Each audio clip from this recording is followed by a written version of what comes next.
संयुक्त राज्य अमेरिका ने अभी अभी आधिकारिक तौर पर घोषणा की है कि ईरान के खिलाफ उनकी आर्थिक जंग कैसी दिखेगी। इस जंग की चपेट में ईरान के सबसे करीबी सहयोगी जैसे कि चीन, रूस, भारत, पाकिस्तान, कतर भी आएंगे। तुर्की और अन्य जो अब भी ईरान के साथ व्यापार करते हैं या तेहरान को प्रतिबंधों से बचने में मदद करते हैं। अमेरिका के वित्त मंत्री स्कॉट बेसेंट ने अभी अभी घोषणा की है कि अमेरिका उन देशों और संगठनों के खिलाफ कड़े प्रतिबंध लगाएगा जो ईरान के साथ व्यापार करते हैं। इसके अलावा जो कंपनियां ईरान की मदद कर रही हैं, उन्हें डॉलर प्रणाली से बाहर करने की योजना है। इससे पहले मैं याद दिला दूं, बेसेंट ने घोषणा की थी कि आज ही अमेरिका उन लोगों की सूची जारी करेगा जिन पर ये प्रतिबंध लागू होंगे। और असल में बेसेंट ने आज ईरान के सभी सहयोगियों से अपील की तेहरान के साथ काम करने से इनकार कर दें, इससे पहले कि अमेरिका वे सख्त प्रतिबंध लागू करें जिन्हें बेसेंट ने कल आर्थिक डी डे कहा था। साथ ही बेसेंट ने ईरानी सैनिकों से भी अपील की कि वे खुद तेहरान में तख्ता पलट कर दें। लेकिन कुल मिलाकर स्कॉट बेसेंट की ये आपातकालीन ब्रीफिंग सिर्फ ये दिखाती है कि संयुक्त राज्य अमेरिका इस समय ईरान के साथ बातचीत को फिर से शुरू करने की कोशिश कर रहा है और प्रतिबंधों की धमकी तेहरान पर दबाव डालने के लिए एक हथियार के रूप में इस्तेमाल की जा रही है, क्योंकि ईरानी रियाल पहले ही गिरकर एक अमेरिकी डॉलर के मुकाबले 20 लाख रियाल तक पहुंच गया है। और बेसेल वादा करता है कि वो इस दर को $1 के बदले 30 लाख रियाल तक ले जाएगा। लेकिन दुर्भाग्य से ट्रंप प्रशासन की नई धमकियां फिर से एक ब्लफ जैसी लगती हैं।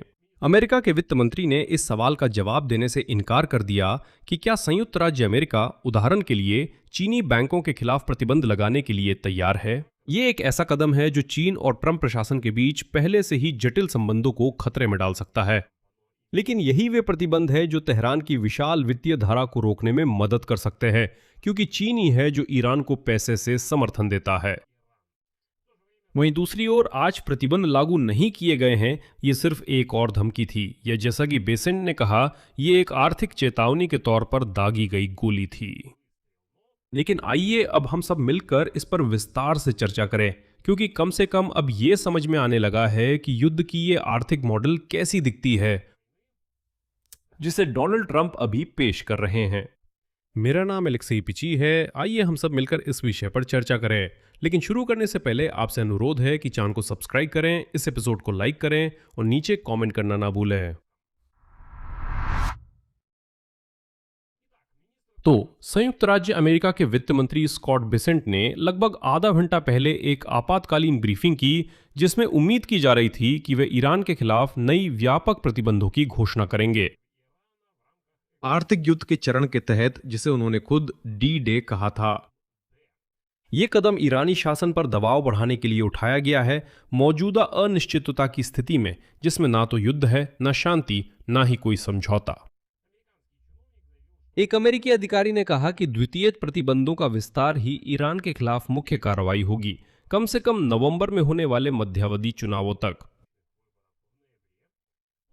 जिसके बाद एक नई सैन्य अभियान शुरू करने का मुद्दा फिर से उठ सकता है। और ट्रंप अब इसे बिल्कुल भी नहीं छुपा रहे हैं, यानी वे साफ साफ कह रहे हैं कि चुनावों तक हम निश्चित रूप से युद्ध फिर से शुरू नहीं करेंगे। हम ईरान को सिर्फ प्रतिबंधों के जरिए दबाने की कोशिश करेंगे, क्योंकि चुनाव से पहले यह फायदेमंद नहीं है कि भगवान न करे रिपब्लिकन पार्टी को हार का सामना करना पड़े। जब चुनाव हो जाएंगे तो सबसे अधिक संभावना है कि युद्ध फिर से शुरू हो जाएगा। स्कॉट बेसेंट खुद पिछले 10 दिनों से ऐसी पीआर अभियान चला रहे थे जो ईरान के खिलाफ आर्थिक डी डे को समर्पित थी, जिसे उन्होंने खुद यही नाम दिया था। लेकिन हकीकत इससे कहीं ज्यादा जटिल निकली। अमेरिकी वित्त मंत्रालय ने उन देशों के खिलाफ नई विनाशकारी प्रतिबंध लगाने की धमकी दी जो ईरान के साथ आर्थिक संबंध तोड़ने से इनकार करेंगे, लेकिन उसने बड़े नए प्रतिबंधों को वास्तव में लागू करने से परहेज किया। आगे मैं स्कॉट बेसेंट का एक उदाहरण पेश करता हूं। हम मानते हैं कि देशों के साथ बातचीत का सबसे अच्छा तरीका शांत कूटनीति है, और हम सभी देशों के साथ समान शर्तें स्थापित कर रहे हैं ताकि हम उन्हें अपनी अपेक्षाओं के बारे में बता सकें। हम जानते हैं कि वे जानते हैं कि वे कौन हैं। और आगे स्कॉट बेसेंट ने उल्लेख किया कि संयुक्त राज्य अमेरिका भविष्य में कुछ देशों पर प्रतिबंध लगा सकता है, और अमेरिका ये भी योजना बना रहा है कि देशों और ईरानी शासन के बीच संबंधों को समाप्त करने के लिए विशेष समय सीमा तय की जाए। नई प्रतिबंधों में ऐसे उपाय शामिल हैं जो डिजिटल संपत्ति, प्रौद्योगिकी और शिपिंग जैसे क्षेत्रों को प्रभावित करते हैं, जिनका उपयोग अमेरिकी वित्त मंत्रालय के अनुसार ईरान अपनी अर्थव्यवस्था को बनाए रखने के लिए करता है। हालांकि बिसेंट के ईरान के लिए आर्थिक डी डे के वादे के बावजूद अमेरिका ने फिर भी संयम बरता। आज उन्होंने उन सबसे बड़े प्रतिबंधों को लागू करने से परहेज किया जिनकी वे धमकी दे रहे थे। इसके बजाय ट्रंप प्रशासन ने कहा कि वो दुनिया भर के अपने सहयोगियों के साथ मिलकर ईरान से जुड़ी उनकी गतिविधियों को रोकने के लिए काम करेगा। और इसी दौरान बेसेंट ने न जाने क्यों इस सवाल का जवाब देने से इनकार कर दिया कि क्या अमेरिका उन चीनी बैंकों पर प्रतिबंध लगाने के लिए तैयार है जो वास्तव में ईरान की मनी लॉन्ड्रिंग में मदद कर रहे हैं। जब आपसे पूछा गया कि क्या ये प्रतिबंध अमेरिका के मुख्य व्यापारिक साझेदार को भी प्रभावित करेंगे, तो उन्होंने सिर्फ इतना जवाब दिया, उदाहरण, कोई भी अमेरिका के प्रतिबंधों से सुरक्षित नहीं है। मैं बस याद दिला दूं कि चीन काफी समय से ईरान के तेल निर्यात का 90% तक खरीदता आ रहा है और साथ ही व्यापक व्यापारिक संबंध भी बनाए हुए हैं। लेकिन बेसेंट इस पर कोई जवाब नहीं दे सके। उन्होंने कहा, तो हम सब, जैसा कि कहा जाता है, भगवान के सामने बराबर हैं।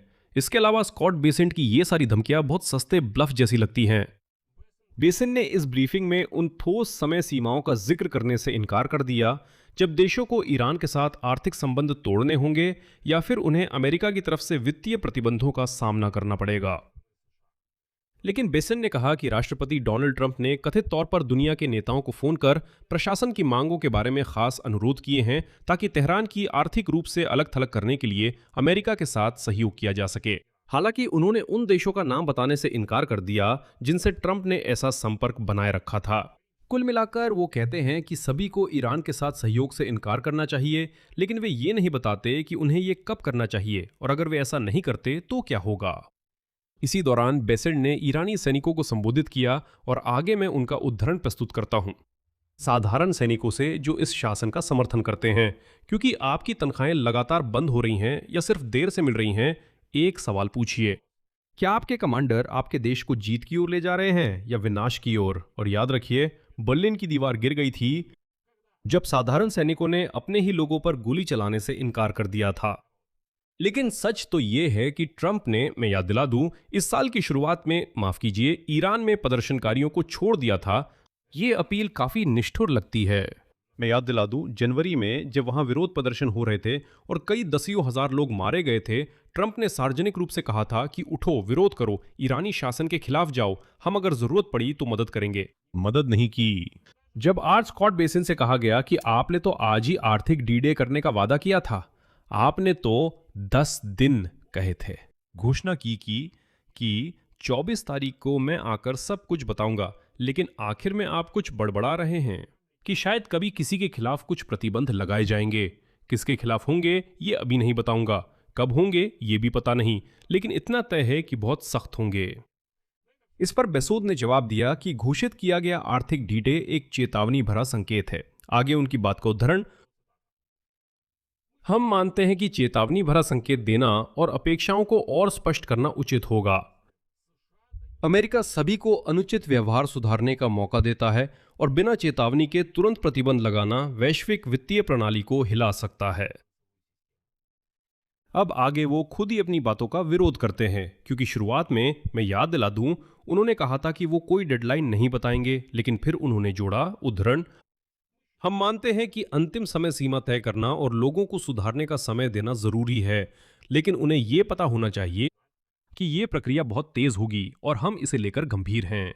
बेसेंट से एक बार फिर पूछा गया, ठीक है, समय सीमा क्या है? अगर आप समय सीमा तय कर रहे हैं तो बताइए कौन सी है? वहां मान लीजिए 1 महीने बाद जो भी ईरान के साथ काम करेगा उस पर आपके द्वारा प्रतिबंध लगाए जाएंगे, या फिर 1 हफ्ते बाद, या फिर 6 महीने बाद। तो आखिर समय सीमा क्या है? बेसेंट ने फिर कहा, कोई निश्चित समय सीमा नहीं है, लेकिन सभी को पता होना चाहिए कि हम जल्दी कार्रवाई करेंगे। कुल मिलाकर कोई स्पष्टता नहीं है। लेकिन यह भी महत्वपूर्ण है कि अगर संयुक्त राज्य अमेरिका वादे के अनुसार प्रतिबंध लगाता है तो ट्रंप प्रशासन को चीन जैसे देशों का सक्रिय रूप से सामना करना पड़ेगा। रूस, इंडिया, पाकिस्तान, कतर, तुर्की और इसी तरह के देश जो अभी भी ईरान के साथ व्यापार कर रहे हैं। ईरान कई सालों से अंतर्राष्ट्रीय प्रतिबंधों के तहत है, लेकिन शासन ने क्षेत्र में अपने व्यवहार या अपनी परमाणु कार्यक्रम को लेकर अपनी स्थिति में कोई खास बदलाव नहीं किया है। युद्ध ने ईरानी अर्थव्यवस्था को वाकई में और भी गहरे संकट में डाल दिया है और सोमवार को ईरानी मुद्रा यानी रियाल की कीमत अपने नए न्यूनतम स्तर पर पहुंच गई, जो एक अमेरिकी डॉलर के लिए 2 मिलियन रियाल तक गिर गई। अमेरिका की मौजूदा नौसैनिक नाकाबंदी ईरान के अधिकांश तेल के निर्यात में बाधा डाल रही है, जिससे इस देश की अर्थव्यवस्था के लिए जीवनदायिनी आय का स्रोत बंद हो गया है।